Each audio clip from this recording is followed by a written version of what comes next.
Are we live? Good. Hi. Welcome to the 159 show. We've got news from the La Sportiva Legends, the Ice Climbing European Cup, and Adam Ondra's impressive ascents in the States. We've also got stretching, rolling, and of course, this month's challenge. And I'm joined by Jane Ibbotson from Revive Therapy Sheffield.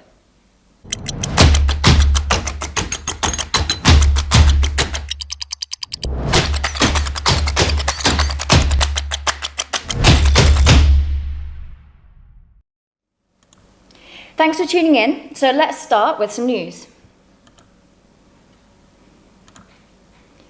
Our first news items are more of a heads up. Next week, La Sportiva are holding their annual invite-only competition, La Sportiva Legends. It's a unique format where climbers get to try the boulders the day before, although one block is kept secret to ramp up the excitement for the final. The competition alternates between men and women each year, and this time, it's the turn of the men. It's an insane lineup with overall World Cup winner Jerne Kruder, John Wonchon, Germany's very own Alex Magos, Rei Sugimoto, Russian powerhouse Alexei Rubtsov, and climbing legend Chris Sharma. Go to lasportivaLegendsOnly.com on November the 24th to watch all the action. Now, another group preparing for competition are the ice climbers. While the rest of us are thinking of training programs or comfort food, they're gearing up for the start of their season. The first competition on the calendar is this weekend in Bern, and it's the start of the European Cup. So good luck to everybody competing. Now, finally, we head over to the States. And this week, Adam Ondra is launching a new YouTube series about his trip to America. He's having a good trip already with a quick flash of the world-famous Midnight Lightning in Yosemite and the first ever on-site of the 8C+ route, Just Do It in Smith Rocks. It's a 40-metre, 18-bolt line of the iconic monkey face. The area sits in a national park just east of Portland, and it really does look like a monkey's face. Now, this place looks actually quite cool, and even though I'm a boulder, I'd quite like to go myself. Now, we've popped the link to Adam's new series in the description below, so please, if you want to, check that out later. Now it's time for the technique section. Now, Jane came in earlier to help me with some stretching, and that is this week's technique topic. Born ready. So us three are sat here looking quite interesting because we're about to run through some exercises that will hopefully help you in your climbing and to become more, I want to say mobile because I don't like the word flexibility because it puts a lot of people off. So I want to say that hopefully these stretches will improve your mobility. So would you like to run us through just a couple of exercises that are going to help climbers be more mobile on the wall? Definitely. So we'll start with a child pose. So bringing your big toes together, knees as wide as the mat, and then you'll bring the arms out in front and then the forehead down onto the mat. And where should I be feeling this? So a little bit in the lower back and hips, but mostly it'll just start to open up the backs of the shoulders and the lats. So you can just spend a couple of minutes here as warming up, and then what you can do to open the shoulders a bit more is bring the right arm underneath the left shoulder. I'll go left arm. You're doing the opposite and opposite, that's fine. So just try and come back a little bit more and then drop the hips back again. So I'm getting a stretch across here. Across the top of the shoulders. Okay, I get it. Nice. Okay, so if any climbers have got any problems, say, actually being able to open their shoulder enough upwards past their ears, this stretch is going to help them. Really good just for lats. Yeah. Stretch around this area. Okay, good. One side is often tighter than the other, and that's normal because we have a lot of imbalances in the body. I think climbers are probably some of the most imbalanced people. I was going to say I feel very imbalanced, right? Yeah. Not imbalanced. Feels good though. Next. Okay, so another hip opener. You're going to come to a tabletop position. Right, so then you're going to bring your right foot outside the right hand. Yep, and then you're going to scoot that left leg back a little bit. So you're going to push the hips forward, and you might start to feel a stretch in the hip flexors. When you say might. If you've already got quite a bit of flexibility, you can start to come down into the ground. You're trying to sort of drive the hips towards the mat. So am I correct in thinking I'm getting the stretch in my back leg hip flexor? Yeah. Okay. Yeah. I do hear a lot though of climbers. I will say if I'm coaching, I'll say to someone like, "Oh, can you just you know, how flexible are you? Can you get your foot over there? And you're like, oh no, I'm not flexible. I can't do this one. I won't bother doing this climb. I'll just avoid it. It makes me really sad because I'm like, oh, but if you just did a bit of a stretch on the floor first, you probably would be able to get there. So I'm hoping everyone at home that you'll stretch more so that you can actually have more climbing to do. This is what I'm hoping you guys will get out of it anyway. What's next? So let's do their legs and then we'll finish with the shoulders. So come to sit on your bum and then have your feet nice and long in front of you. I can do that. Feel like a Anyone child. feel like a 3-year-old? Yeah, big time. So keep the feet hip distance apart. If you know you're already tight, then we'll bend. I was going to say, I love the fact that you're like, so we're now going to do a stretch. I'm like, So the idea is to get the toes to the ceiling. So you will feel a stretch in the hamstrings, calves. So you're going to hinge forward from the hips rather Bend than... your knees. So you can bend the knees. One so- day. Yeah, Touch bit by your bit. toes. Goal. Tick. So with this as well, so not only sort of lengthening out the backs of the legs, you'll start to also work into the back of the body as well. So it's like a full back line. Yeah. It's actually a lot better if you bend your knees. Yeah. Bend your knees. well, yeah, I mean, it's, Oh, yeah. the more you bend them, the Well, no, easier not it gets. too. How much is it supposed to hurt? It's not. It might feel uncomfortable and it will feel tight or tense, but there shouldn't be pain. So if it's like, ooh, okay, twingy, then you come out of it. So again, bend the knees a lot or just avoid that stretch and come to something else. I'd try and spend at least a minute or 2 minutes. In each pose. stretch. Yeah. Okay. Just because the longer you stay in it, the more the muscles have a chance to relax and the fascia just starts to change and settle down a bit. So Do that. I stretch between 1 and 2 times a life. I was just going to say, don't sue me. What we've just concluded is you should sit down, have a chat and stretch. Yeah. And actually, before you know it, Yeah, that's a good point. Down. glass of wine, Yeah. stretch. Fine. Chocolate. Chocolate's acceptable, right? You can have chocolate. It was so good to get a proper stretch earlier. Now, obviously that was a short video, so we only got to cover a few bits. Now, Jane was with us for a couple of hours, and so in the new year, there will be an area-specific stretching video coming out on our channel for you to watch in your own time. And Jane is with me now to actually answer some more questions and tell us a bit about herself. So, Jane, thanks for joining me.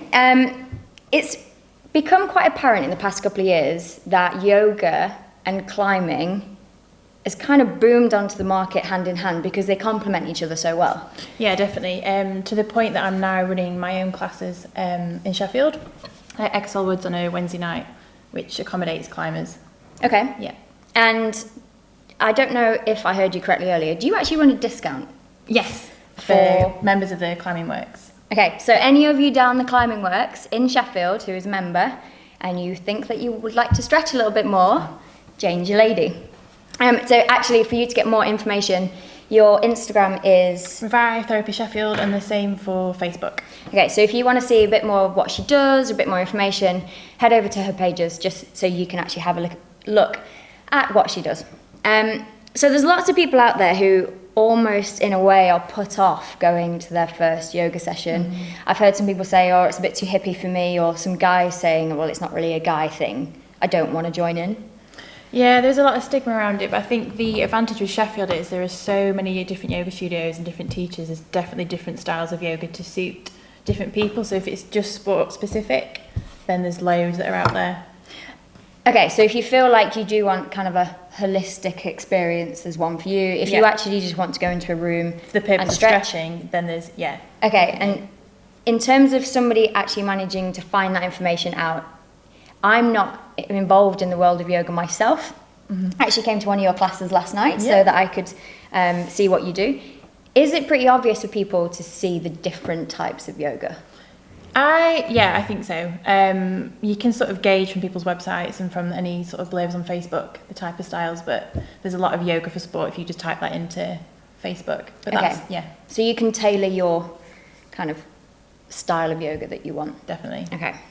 Now, my partner doesn't go to yoga classes. He sometimes might, if he's particularly tight in an area, he'll go online, he'll look for a video. But he sometimes says that when he stretches, it hurts, and he says that it doesn't feel good. Now, pain when stretching, obviously, sometimes can be confused?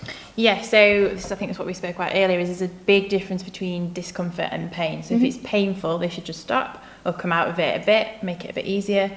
If it's uncomfortable, to stay with it and just stay with it a bit longer, maybe a minute or two to help it release. But if it's painful, like twinging, then to come out of it.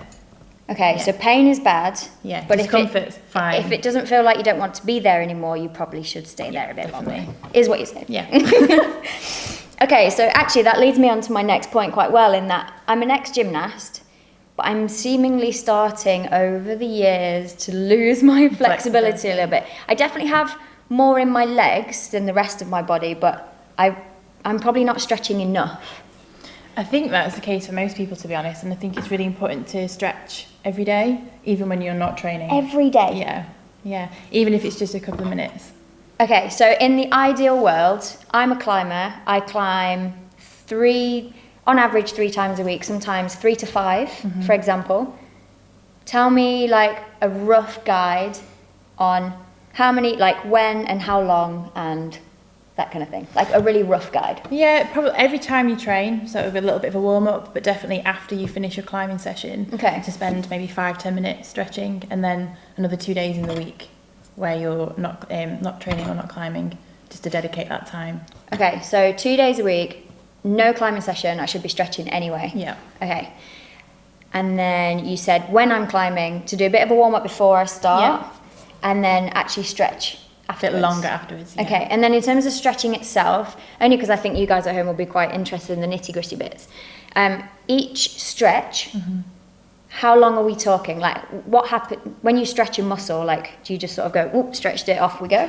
No. No, that's what I do. I'm like, "Yep, done a stretch." That one. So pre-training, I'd just try to get the blood flow in and maybe do a bit of dynamic stuff. But then after you finish your climb or whatever it is you're doing in your session, to sort of spend a minute, at least 2 minutes, minute to 2 minutes in a Each particular stretch? Yeah, to Okay. give the muscles and fascia time to change. Yeah. Okay, so patience is key. Yeah, massively. Okay, so you know when you finish your climbing session, you just want to go to the pub, you might need to spend maybe an extra 15 minutes stretching. Yeah. Okay, and then at the start of the session, a few dynamic movements, get the blood flow, Totally. maybe some skipping to get the blood moving. Okay, I'm actually taking notes myself because I don't do this. I need to take more notes. Okay, so that's also, I get to the wall, I don't feel like I've got a good routine, and I'm not sure like how long or what to do. I'm going to get there, I'm going to skip, do some mobility, have my climbing session, and then spend 10 to 15 minutes. I'm just recapping this more for myself than for you guys at home.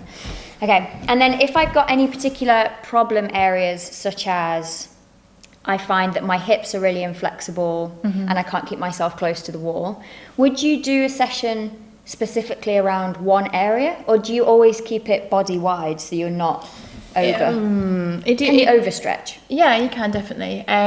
If you've only got sort of 5-10 minutes, I would just focus on that problem area. But if you know you've got maybe 20 to 30 minutes and it's not a day where you're training or climbing, then I would sort of do a full body stretch. Okay. Yeah. And so you said your sessions were on Wednesday nights in Sheffield. Yeah. So sorry for the people that aren't in Sheffield. What kind of yoga is it that you do, just again so people at home know what it is that you do? Yeah, there's 3 types actually. So one of them's a flow session, so it's kind of, which is one that you did. Yep. So we're moving all the time with the breath. There's sort of a yin yang, which is again a flow to start off with, and it ends with restorative. So we're holding poses for 3 to 5 minutes. So you get a really good 3 to 5 minutes. Yeah. So you get a good release. I'm glad I went to the flow one. And then there's yin, which is a full hour of 3 to 5 minutes again, but it's more restorative, so it's all supported. So you are stretching, but it's not uncomfortable. Okay. Yeah, so there's a mix. Okay. So again, if you want more information, jump over to Jane's pages. It will give you a breakdown on there of what it is that she does.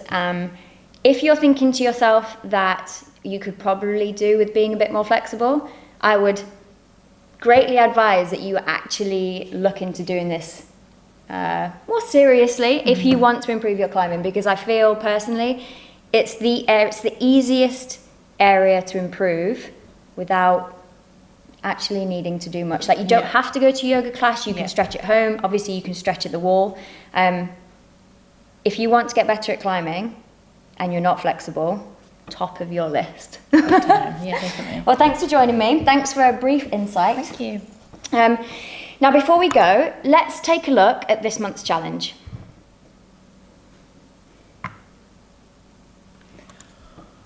So we'd like you to share pictures of you stretching. If you can come up with something weird, then that's even better. You can get involved by posting to Instagram, Facebook or Twitter using the hashtag 159challenge. This month, you could win a Friction Labs chalk, an organic climbing bag and a hand care kit from Climbskin Spain. So, I'm a bit nervous about this. So let's take a look at some of our attempts. Flips are in. Flips are in. Round down.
So good luck with the challenge. I must admit I'm very looking forward to seeing some of your attempts.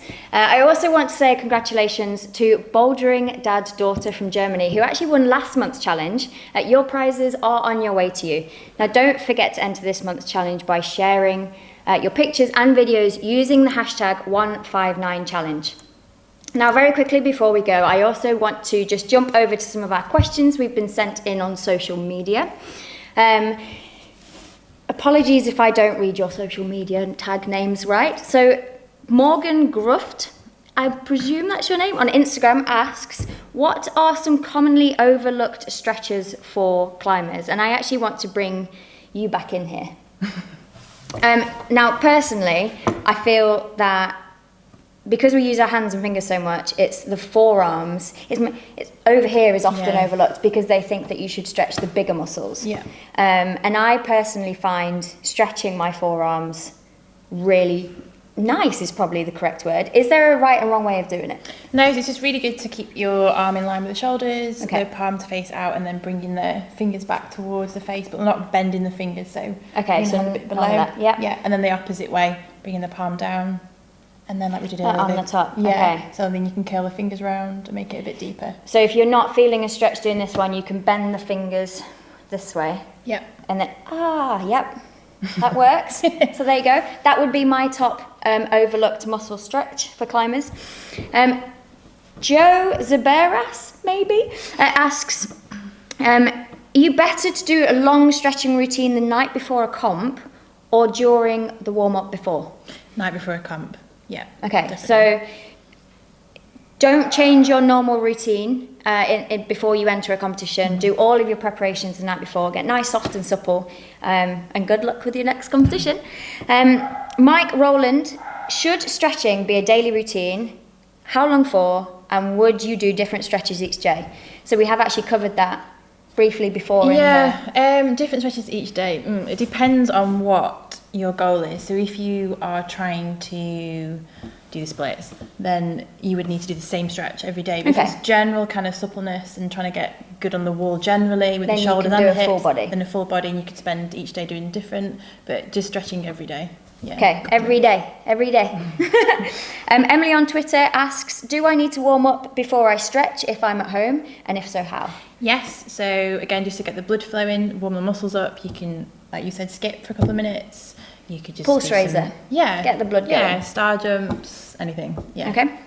And then the last one that all we've got time for, I'm afraid, is Henrik. Do you stretch before or after, and would you do static or dynamic? Again, we briefly covered that. You were saying more dynamic before training, and then really get a good stretch after. Static afterwards. Okay. So I hope they have answered some of your questions. If you enjoyed tonight's episode, don't forget to hit like. And also, if you click subscribe, you won't miss the next one. So it's bye from me and from Jane at Revive Therapy Sheffield.